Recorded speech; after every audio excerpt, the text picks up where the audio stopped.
Shalom, salam dalam kasih Tuhan kita Yesus Kristus. Salam jumpa bersama saya Pendeta Jeffrey Tololiu. Saya akan membagikan ayat firman bagi kita di dalam Yeremia 17 ayat 5 sampai dengan 8. Berbunyi demikian, beginilah firman Tuhan, terkutuklah orang yang mengandalkan manusia, yang mengandalkan kekuatannya sendiri, dan yang hatinya menjauh daripada Tuhan.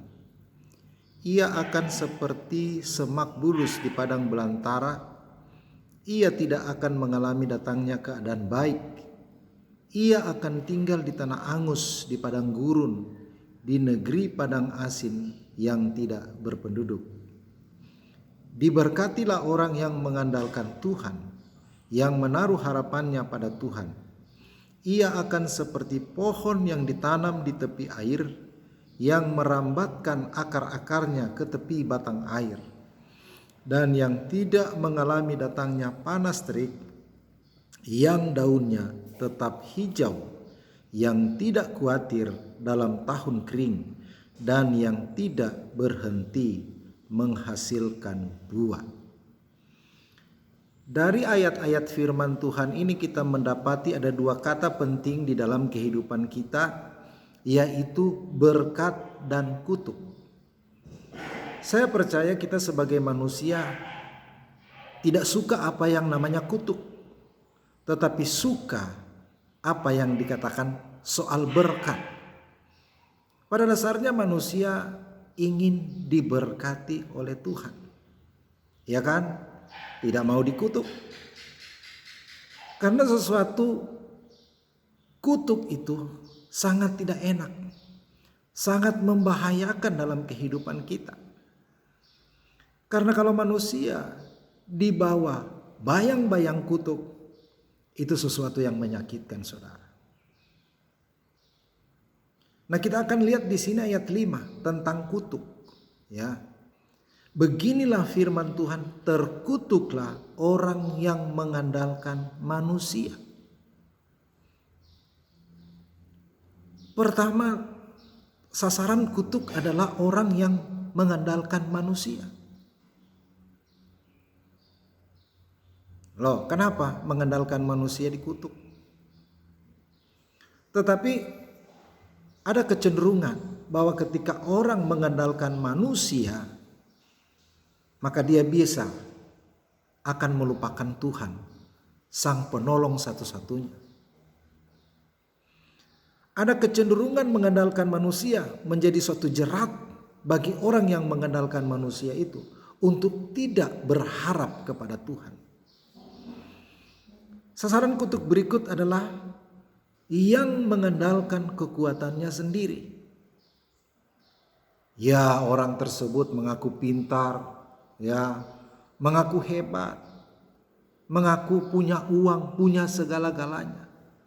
Lalu dia mengandalkan kekuatannya sendiri. Ini tidak boleh.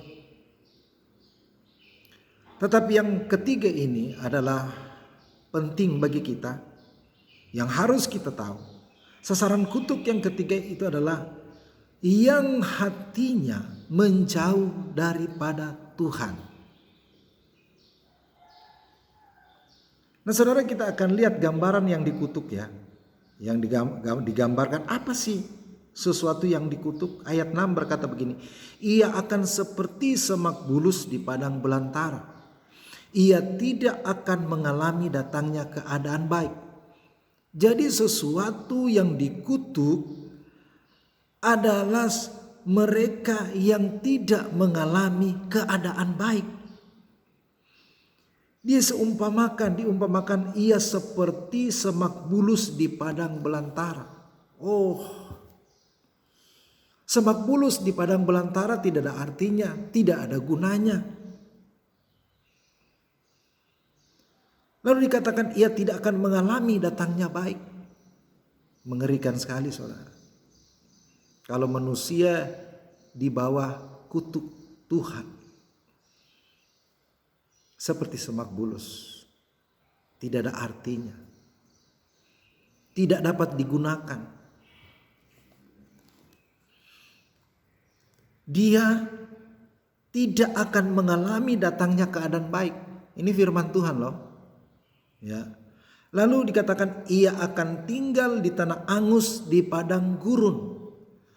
Jadi mereka yang dibawa kutuk seperti tinggal di tanah angus di padang gurun. Ya, di tanah yang tidak dapat menghasilkan apa-apa. Tanah angus tidak dapat memberikan hasil tumbuh-tumbuhan yang subur. Seolah-olah berada di padang gurun. Lalu dikatakan di sini, di negeri padang asin yang tidak berpenduduk. Ini bicara orang-orang yang di bawah kutuk itu tidak bisa berhasil. Hidup di dalam kekacauan. Hidup tidak ada damai sejahtera. Saudara yang dikasihi Tuhan. Itulah sebabnya saya sarankan kepada kita. Mari kita cari Tuhan. Mari kita harus mengerti bagaimana cara menghindarkan kita dari bayangan kutuk ini. Yang bagian ketiga saya katakan sasaran kutuk bagian ketiga yaitu dan mereka yang hatinya menjauh dari Tuhan. Pertama mengandalkan Tuhan, mengandalkan manusia. Terkutuklah orang mengandalkan manusia. Kedua terkutuklah mengandalkan kekuatan dirinya sendiri. Ketiga, yang hatinya menjauh daripada Tuhan. Nah, ini hati-hati kita. Jangan sampai kita menjauh dari Tuhan. Kata menjauh dari Tuhan ini berarti orang tersebut yang tadinya dekat dengan Tuhan. Saudara yang dikasihi Tuhan, kita introspeksi diri kita. Apakah kita mulai kehilangan kasih mula-mula dengan Tuhan? Apakah kita mulai menjauh hidup kita dari persekutuan bersama dengan Tuhan? Kita hati-hati.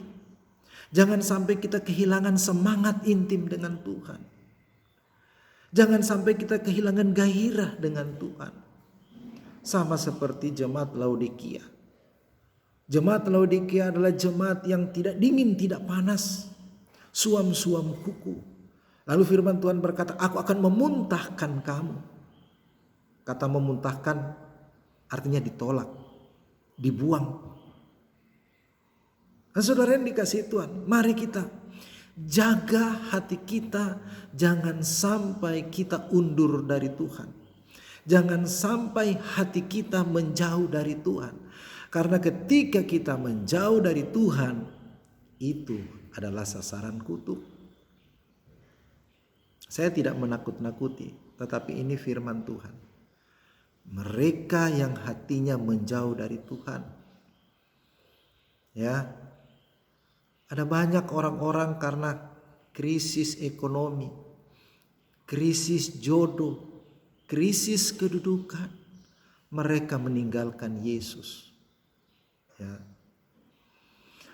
Mungkin ada banyak orang ingin mencari top di luar Yesus. Mereka rela meninggalkan Tuhan Yesus. Saudara yang dikasihi Tuhan, hati-hati. Toh pada akhir zaman juga kita akan ketemu dengan Dia. Hanya Yesus yang akan datang pada hari kiamat. Pada kali yang kedua Dia datang untuk menjemput orang-orang yang percaya kepada Dia. Dan yang tidak percaya kepada Yesus, yang menolak Yesus, akan dilemparkan ke dalam api neraka. Nah, saudara yang dikasihi Tuhan, sekali lagi saya sebagai hamba Tuhan, hati-hati karena sasaran kutuk yang ketiga ini adalah mereka yang hatinya menjauh dari Tuhan. Saya sudah bacakan tadi bagaimana sesuatu hal yang dikutuk, ya, yaitu dia seperti semak bulus di padang belantara. Ia tidak akan mengalami datangnya keadaan baik. Ini ayat yang ke-6. Ia akan tinggal di tanah angus, di padang gurun, di negeri padang asing yang tidak berpenduduk. Nah, mengapa? Mengapa orang yang jauh dari Tuhan mengalami hal-hal yang tidak baik, yang dibawa kutuk? Mari saya bacakan di dalam Yeremia 17 ayat 13. Berbunyi demikian. Ya, pengharapan Israel Tuhan, semua orang yang meninggalkan Engkau akan menjadi malu. Orang-orang yang menyimpang daripadamu akan dilenyapkan di negeri. Sebab mereka telah meninggalkan sumber air hidup. Meninggalkan sumber air yang hidup, yakni Tuhan. Haleluya. Jadi mengapa mereka tidak mendapatkan suatu kehidupan yang baik? Berada hati mereka seolah-olah berada di dalam kegersangan hidup. Tidak ada punya damai sejahtera. Karena di sini firman Tuhan mereka berkata, sebab mereka telah meninggalkan sumber air yang hidup, yakni Tuhan. Saudara, kita tahu bersama air itu merupakan suatu kebutuhan pokok manusia. Suatu kebutuhan pokok bagi segala makhluk yang hidup. Tanpa air kita bisa mati. Tanpa air binatang dan tumbuh-tumbuhan bisa mati. Kita yang hidup sangat ketergantungan dengan air. Dan Tuhan itu diibaratkan seperti air yang kita butuh setiap hari. Kita harus disirami setiap hari. Kita harus menikmati air setiap hari. Tanpa air kita tidak dapat berbuat apa-apa. Firman Tuhan berkata, mereka yang meninggalkan Tuhan akan menjadi malu. Di sini katakan semua orang yang meninggalkan Engkau akan menjadi malu. Orang-orang yang menyimpang daripadamu, yang menyimpang ya, yang keluar dari jalan Tuhan ya, akan dilenyapkan di negeri. Sebab mereka telah meninggalkan sumber air yang hidup, yakni Tuhan. Hati-hati kita saudara yang dikasihi Tuhan. Sebagai hamba Tuhan saya memperingati kita supaya jangan sampai meninggalkan Tuhan. Kalau kita meninggalkan Tuhan, itu sama juga dengan kita meninggalkan sumber air hidup. Sama dengan kita tidak butuh air lagi. Jadi kesalahan mengapa orang yang dikutuk itu adalah kesalahan sendiri. Karena mereka menjauh dari sumber air itu. Mereka tidak mau mengkonsumsi air lagi itu. Mereka meninggalkan sumber air yang hidup, yakni Tuhan. Haleluya. Saudara yang dikasihi itu, ajakan saya kepada kita, mari kita tetap kembali kepada Tuhan. Jangan sampai kita hidup di bawah kutuk oleh karena kesalahan sendiri. Oleh karena kita meninggalkan Tuhan. Bahaya loh meninggalkan Tuhan. Di sini dikatakan pertama, akan menjadi malu. Ya, akan dipermalukan. Semua orang yang meninggal, ayat 13 dari pasal 17, semua orang yang meninggalkan Engkau, yaitu Tuhan, akan menjadi malu. Yang menyimpang daripadamu, yang tadinya berada di dalam jalan Tuhan lalu menyimpang, akan dilenyapkan. Kata dilenyapkan ini bicara tentang penghukuman. Ya. Akan dilenyapkan. Seperti tumbuh-tumbuhan yang tidak mendapatkan air lagi, lenyap sendiri, mati, jadi kering. Saudara yang dikasihi Tuhan, kembali kepada Tuhan. Tetapi sebaliknya, apa yang menyebabkan kita diberkati? Tadi bicara tentang kutuk. Ayat 7 berkata demikian. Dari Yeremia 17. Diberkatilah orang yang mengandalkan Tuhan, yang menaruh harapannya pada Tuhan, ia akan seperti pohon yang ditanam di tepi air, yang merambatkan akar-akarnya ke tepi batang air, dan yang tidak mengalami datangnya panas terik, yang daunnya tetap hijau, yang tidak khawatir dalam tahun kering, dan yang tidak berhenti menghasilkan buah. Haleluya. Ini orang-orang yang diberkati Tuhan, ya. Orang yang diberkati oleh Tuhan dikatakan di sini tidak mengalami datangnya panas terik. Ya. Lalu yang daunnya tetap hijau. Artinya ketika mereka mendapatkan tantangan, mereka tetap mengeluarkan daun yang hijau, tetap hidup, ya, tidak khawatir dalam tahun kering, ini dikatakan, dan yang tidak berhenti menghasilkan buah. Orang-orang yang dalam Tuhan, ya, tidak mengenal resesi. Orang lain berkata tetap resepsi, bukan resesi. Karena apa? Tuhanlah yang akan memelihara mereka. Mengapa mereka tetap berhasil? Mengapa mereka tetap mengeluarkan buah, daunnya hijau, ya, tidak berhenti menghasilkan buah? Kenapa? Mereka yang diberkati Tuhan diibaratkan seperti pohon yang ditanam di tepi air, ya. Di tepi air, ditanam di tepi air artinya walaupun musim kemarau, musim panas, dia tetap ada akarnya sampai ke batang air, tetap terjaga kehidupannya, tetap terjaga kehidupan sebuah pohon itu. Demikian orang-orang percaya kepada Tuhan, yang ada dalam Tuhan, yang mengandalkan Tuhan. Dalam pergumulan teriknya panas matahari, mereka tetap hidup di dalam Tuhan. Sumber kehidupan adalah Tuhan. Mereka tetap diberkati, dipelihara oleh Tuhan.